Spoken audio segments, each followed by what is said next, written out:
tal? Mi nombre es Judith Zagardía, yo soy médica del Hospital Nacional Profesor Alejandro Posadas de la provincia de Buenos Aires y miembro de la Sociedad Argentina de Terapia Intensiva. Formo parte del Comité de Reanimación Cardiocerebral de la sociedad. Antes de empezar, quisiera agradecerles a los organizadores por la invitación. Mi tema es reanimación cardiopulmonar durante la pandemia por COVID-19 en Argentina.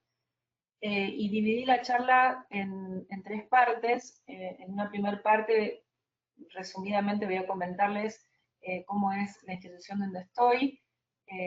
Después, una referencia a el tratamiento del paro cardíaco en la institución y después lo que ocurre en el resto del país.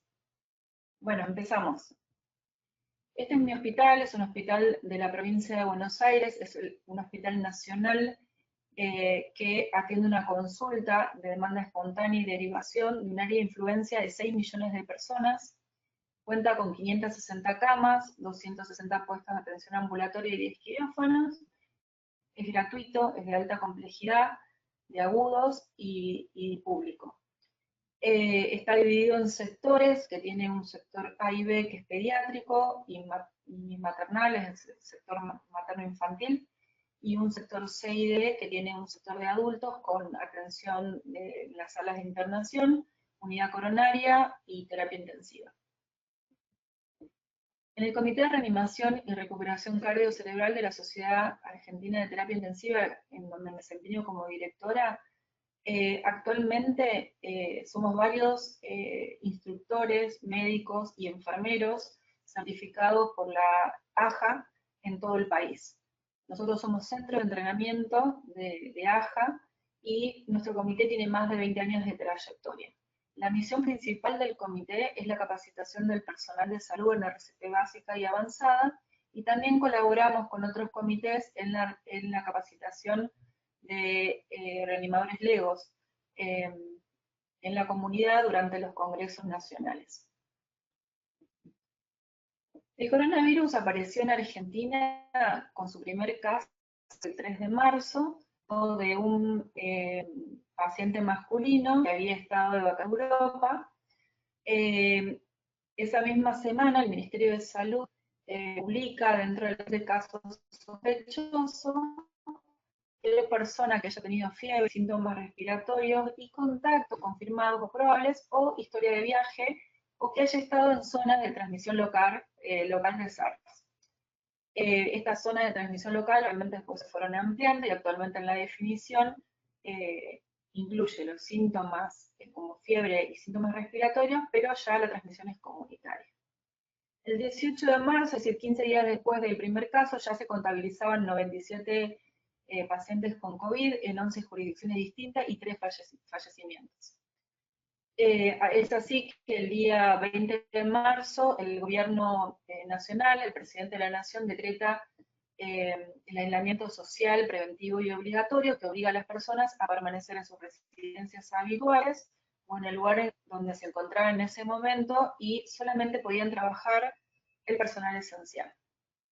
También para esta fecha se suspendieron las clases de primaria, secundaria y universidad. En este gráfico lo que vemos es el ascenso lento que tuvo al principio de la pandemia en los números de casos nuevos por día. Nosotros actualmente, por ejemplo, para el 8 de noviembre tenemos 5.300 casos nuevos, pero al principio ese ascenso fue muy lento. Nuestro primer caso en el hospital fue el día 12 de marzo, y el segundo caso en el hospital apareció 2 meses después de ese primer caso. Esto claramente se debió a la cuarentena estricta instaurada por el gobierno nacional, con lo cual a nosotros nos dio tiempo. Nosotros todo el tiempo recibimos información de Estados Unidos y de Europa, sobre todo, de la situación de los sistemas de salud. Este ascenso lento permitió que se aumentara el número de camas o que se reasignaran camas para el tratamiento de los pacientes con COVID. También se promovió el equipamiento de respiradores nuevos, monitores, se crearon redes de referencia y contrarreferencia para poder derivar pacientes en diferentes situaciones, Y en la provincia de Buenos Aires y en algunas provincias del interior se crearon hospitales modulares que eran solo hospitales para atención de pacientes con COVID. El centro de la pandemia, o en realidad el centro de los casos que ocurrieron en Argentina, se centró en el AMBA, que incluye la Ciudad Autónoma de Buenos Aires y el conurbano bonaerense. A partir de aquí, la enfermedad se fue extendiendo al resto de las provincias. Ante toda esta situación, en el ámbito de los hospitales y en el ámbito de médico, empezaron a surgir un montón de posturas y dudas respecto al tratamiento del paro cardíaco de estos pacientes. Use el término postura porque había en algunos casos posturas inflexibles en cuanto a la no reanimación de estos pacientes. Y creo que esto debe haber pasado en otros lugares también. Entonces, en el prehospitalario, por ahí se hablaba de no iniciar el RCP hasta que llegara la ambulancia, es decir, el testigo del paro cardíaco no iba a iniciar masajes cardíacos por miedo al contagio. Y esto generaba muchos conflictos internos, ¿no? Si realmente esto debería ser así. En la internación, si un paciente con COVID positivo presentaba un paro cardíaco, no debía reanimarse, eso eran cosas que uno oía, que obviamente no llegaron, por lo menos en mi institución, no llegaron a plasmarse en acciones, sino que surgían todas estas posturas, ¿no? Donde por ahí la situación era, el paciente tiene hipoxemia severa, distrés, no va a salir del paro, pero bueno, en un montón de situaciones tratamos pacientes con distrés y otras causas, y uno reanima a esos pacientes. Entonces, ¿realmente no se reaniman? ¿Qué pasaba con eso? ¿Qué pasaba con la manera de hacer la RCP? ¿Cambiaba algo? ¿Cómo debía proceder el personal médico? ¿Qué pasaba con los pacientes que estaban en decúbito prono? Si iniciábamos RCP, ¿podíamos hacer masaje cardíaco, desfibrilación, cardioversión en pacientes en prono? Entonces, todas esas cosas fueron dudas y posturas que surgieron al inicio de la pandemia. ¿Qué posiciones tomaron las sociedades científicas frente al paro cardíaco? Hay diferentes sociedades, por ejemplo, la Sociedad de Cardiología, la Sociedad en Emergentología, todas hicieron publicaciones respecto a este tema. Realmente la Sociedad Argentina de Terapia Intensiva sacó recomendaciones, se empezaron a realizar webinars donde se trataban de aclarar todas las dudas, pero de todos los ámbitos, desde lo infectológico hasta el tema de la organización de la terapia, hasta los cuidados paliativos, los cuidados de fin de vida de algunos de estos pacientes.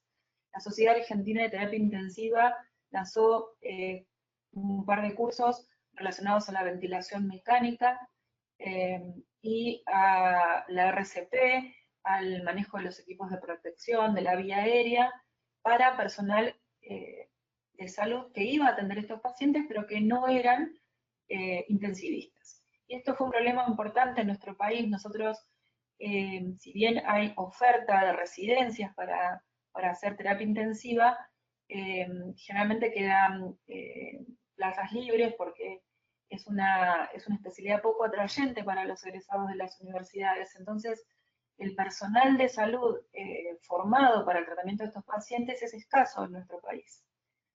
También desde la Sociedad de Terapia Intensiva se realizó asesoramiento científico al Ministerio de Salud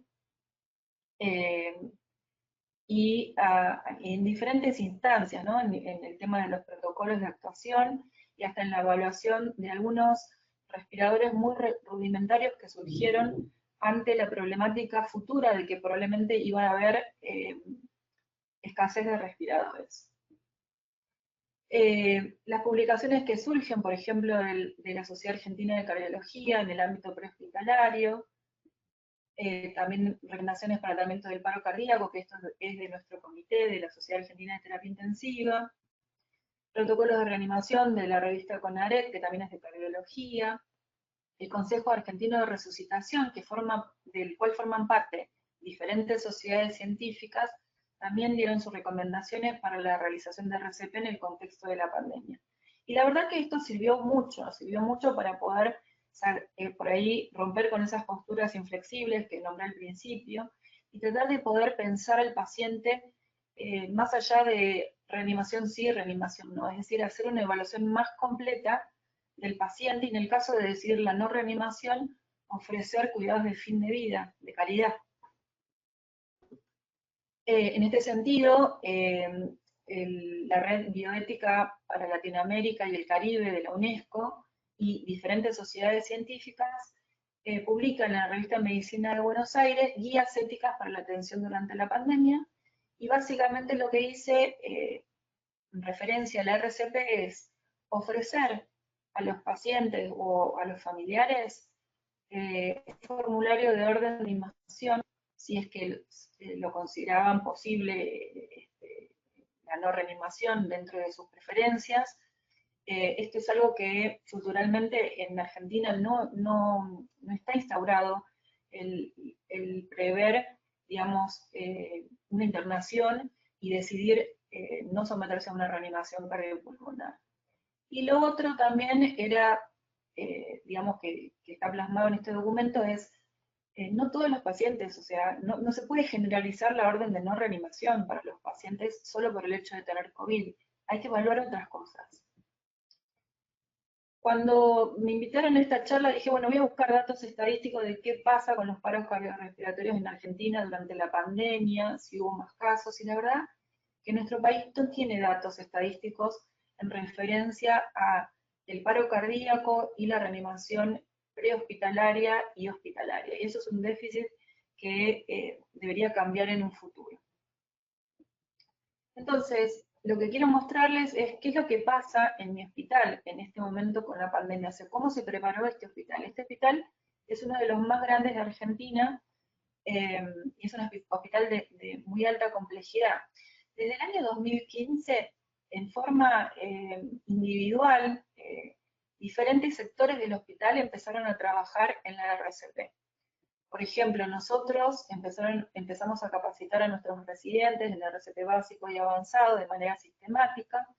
Pediatría hacía lo mismo.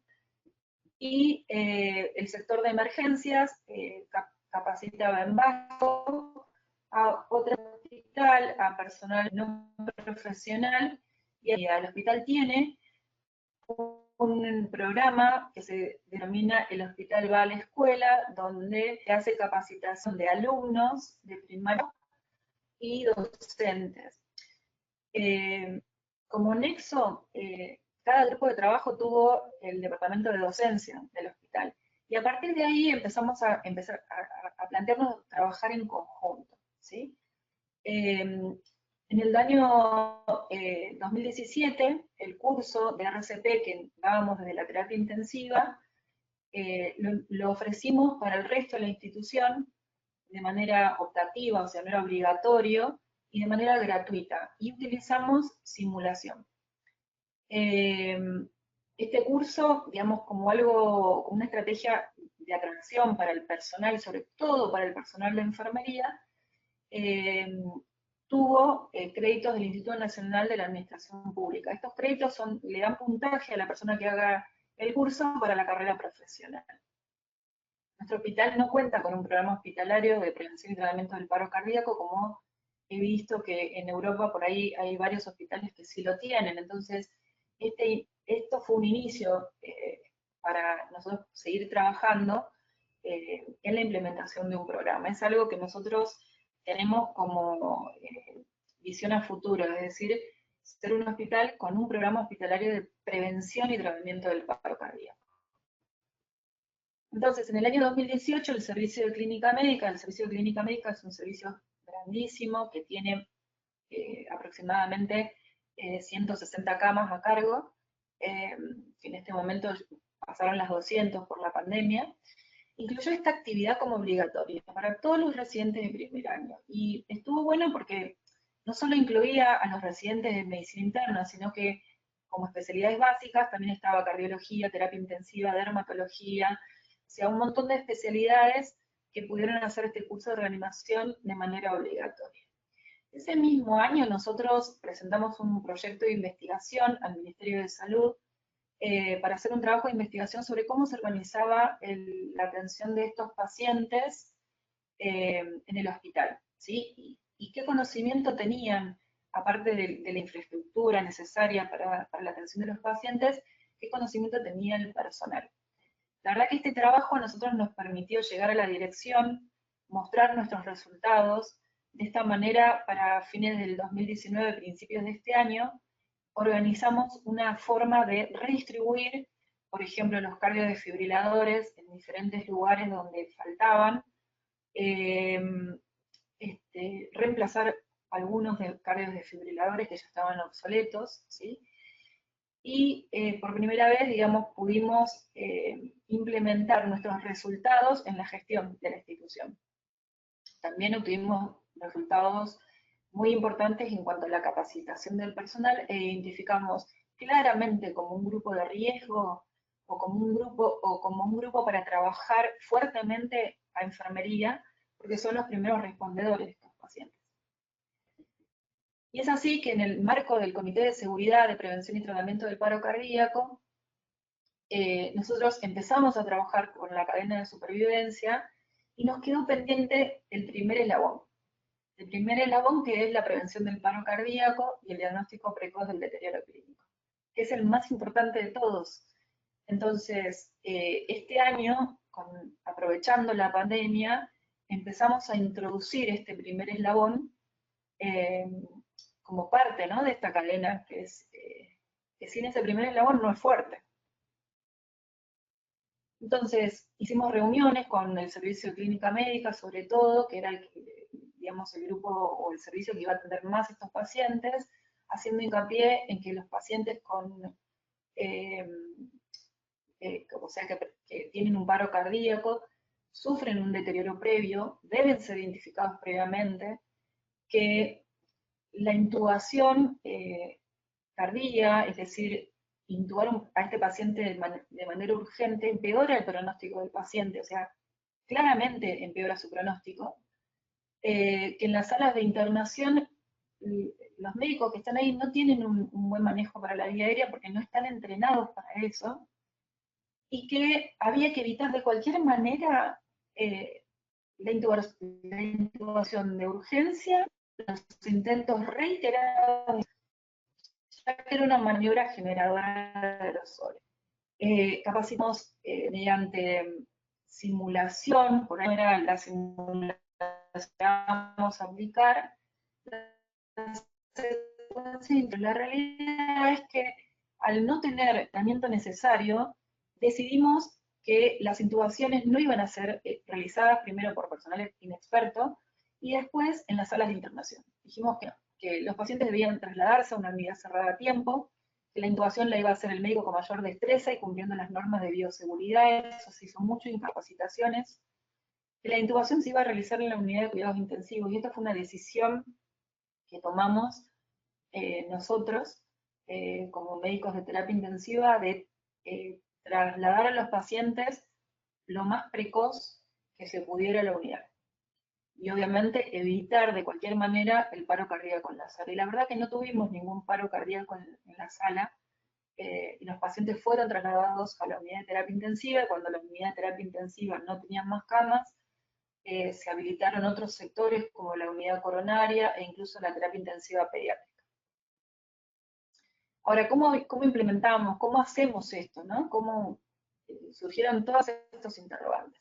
Hicimos mucho hincapié en el primer eslabón de la cadena de supervivencia, en las salas COVID y en las salas de emergencia se implementó el Score News para el diagnóstico del deterioro clínico, y yo creo que en otro momento iba a ser más difícil implementar este score, y creo que la pandemia generó un terreno para que la instauración de este score sea más fácil, ¿no?, de hacerlo. Fue como que estaban todos más abiertos a poder implementar estrategias para evitar de cualquier manera la intubación de urgencia en la sala y el paro cardíaco en la sala. Entonces se trabajó en equipo mucho con clínica médica, con la implementación del NEWS. También hablamos mucho de los criterios de no reanimación. Esto se hizo junto con el Comité de Bioética y con el Servicio de Cuidados Paliativos. y pudimos instaurar simulaciones en situaciones de paro cardíaco en la sala general, que eso también ayudó bastante a poder organizarnos, detectar errores, disminuir los tiempos de colocación de los equipos de protección personal y la colocación correcta, y tratar de que la colocación sea correcta. También en la colocación de los equipos de protección también hicimos mucha simulación desde la terapia intensiva.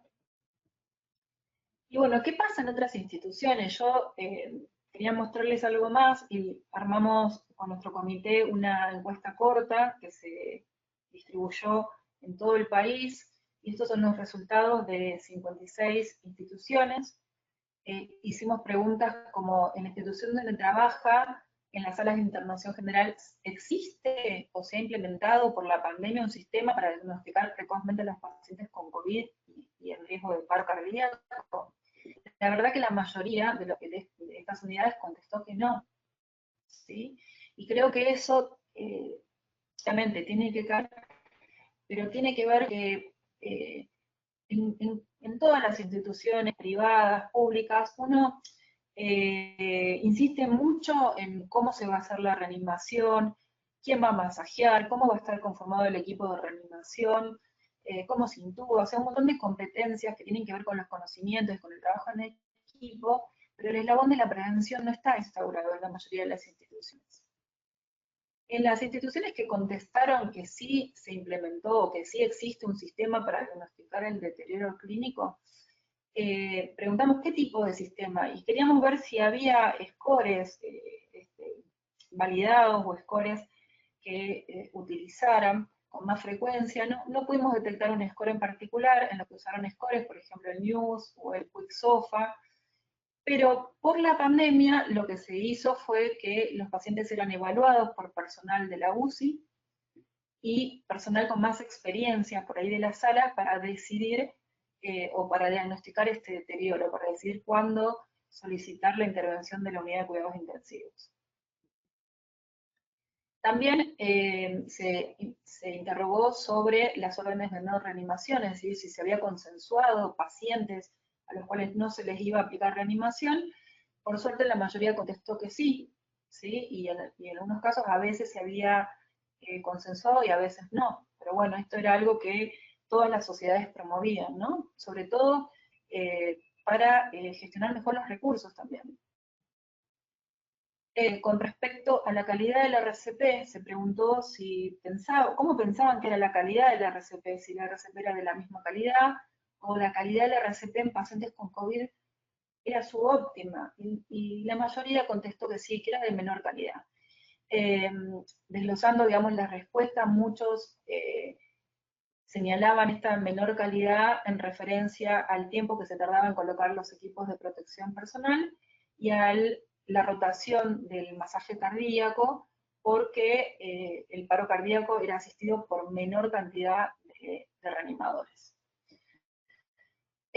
Con respecto a si la institución preparó al personal para afrontar la situación con paro cardíaco, bueno, casi un 40% contestó, pero bueno, la mayoría tuvo como respuesta que la institución no los había preparado. Para cada institución creo que la probabilidad era tanta porque había que preparar varias cosas, que creo que por ese motivo predomina el no, ¿sí? Pero a mí vi, a pesar de que no es tan importante, vi con buenos ojos que muchas instituciones sí prepararon a su personal en el tratamiento del paro cardíaco.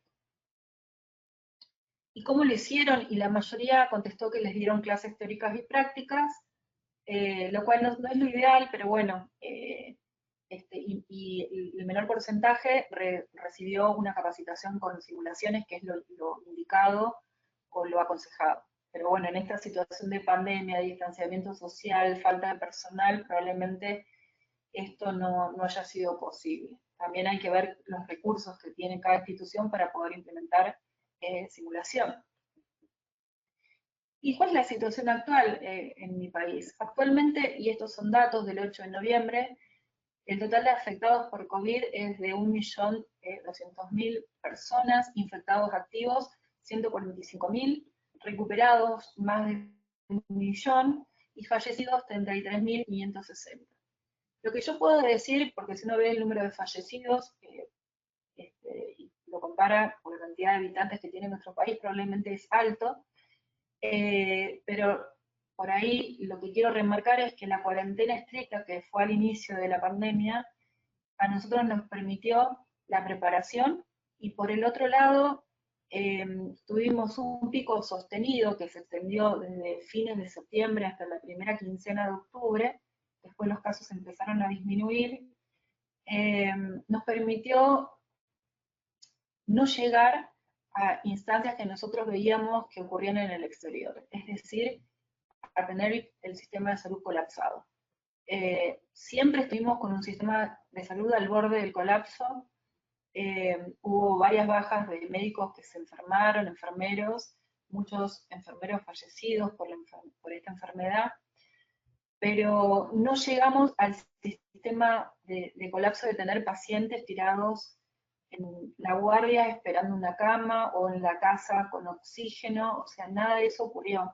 Por lo menos en la mayoría de los lugares. Hubo una situación puntual en el norte del país donde hubo un par de semanas donde el sistema sí colapsó, pero la verdad que en el resto de la Argentina eso no ocurrió. Y yo creo que tuvo que ver esta intervención, la cuarentena estricta. Como conclusiones, las sociedades científicas, en donde está incluida la Sociedad Argentina de Terapia Intensiva y otras sociedades como la infectología, la Sociedad de Cardiología, han dado respuesta ante tanta incertidumbre y que ha ayudado a la organización de las unidades. Desde la gestión, desde la atención, de tratar de mantener todo el tiempo una buena calidad de atención para los pacientes, incluso para los pacientes que obviamente no iban a ser reanimados, es decir, hubo mucha preocupación sobre ese tema. A nivel hospitalario, y esto es a nivel nacional, a mí no me sorprende el tema del primer eslabón tan débil, digamos, en la mayoría de las instituciones. A nivel hospitalario se debe trabajar más con este primer eslabón, que es el de mayor relevancia en la cadena de supervivencia intrahospitalaria. Nuestro hospital está en camino de, yo creo que vamos a lograr, porque tenemos un grupo de trabajo muy comprometido. Este abordaje del refuerzo, digamos, eslabón en los pacientes con COVID, el resultado positivo para el paciente y en realidad para todos los pacientes, ¿no? Pero para el personal en particular, en el sentido de disminuir la exposición y el riesgo de contagio, la estrategia de reforzar el primer eslabón es súper importante. Es posible esta optimización de la atención, o sea, no requiere inversión en cuanto a infraestructura ni en cuanto a como aparatología, ¿sí? O sea, optimizar el primer eslabón es una estrategia que requiere educación y requiere gestión, ¿sí? Sería muy importante instaurar sistemas de respuesta rápida en la mayoría de los hospitales y reciclar el conocimiento del personal de manera sistémica, es decir, que la institución le dé la oportunidad de capacitación al personal y que el personal tenga la obligación y la responsabilidad de capacitarse en esta temática. Bueno, muchas gracias por su atención. Bueno, muchas gracias a la doctora Sagardía. Bueno, son más de las 6, hemos tenido muchos problemas técnicos, con lo cual me parece que tendremos que dejar preguntas para otro día. Agradecer a los ponentes por su participación y a vosotros por su paciencia. Y dar la palabra al doctor Frutos. Bien, queremos mostrar nuestro pesar por todos los problemas habidos y pedirles a todos disculpas. Hemos identificado cuáles son los problemas y a partir de este momento ya no van a volver a ocurrir. Pero sabemos que ha habido una serie de alteraciones y que han hecho que algo que nos parecía esta primera mesa redonda, pues de cierta importancia, pues el realce que podía haber tenido ha quedado bastante disminuido. Nuevamente quiero pedirles a todos disculpas por esta situación. Realmente es la primera vez que hacemos un webinar y evidentemente no tenía por qué haber fallado, pero ha habido una serie de problemas que ya identificados como están a partir de este momento y en la siguiente mesa a las cuales les invito, pues no van a volver a ocurrir. Lamentamos muchísimo esta situación y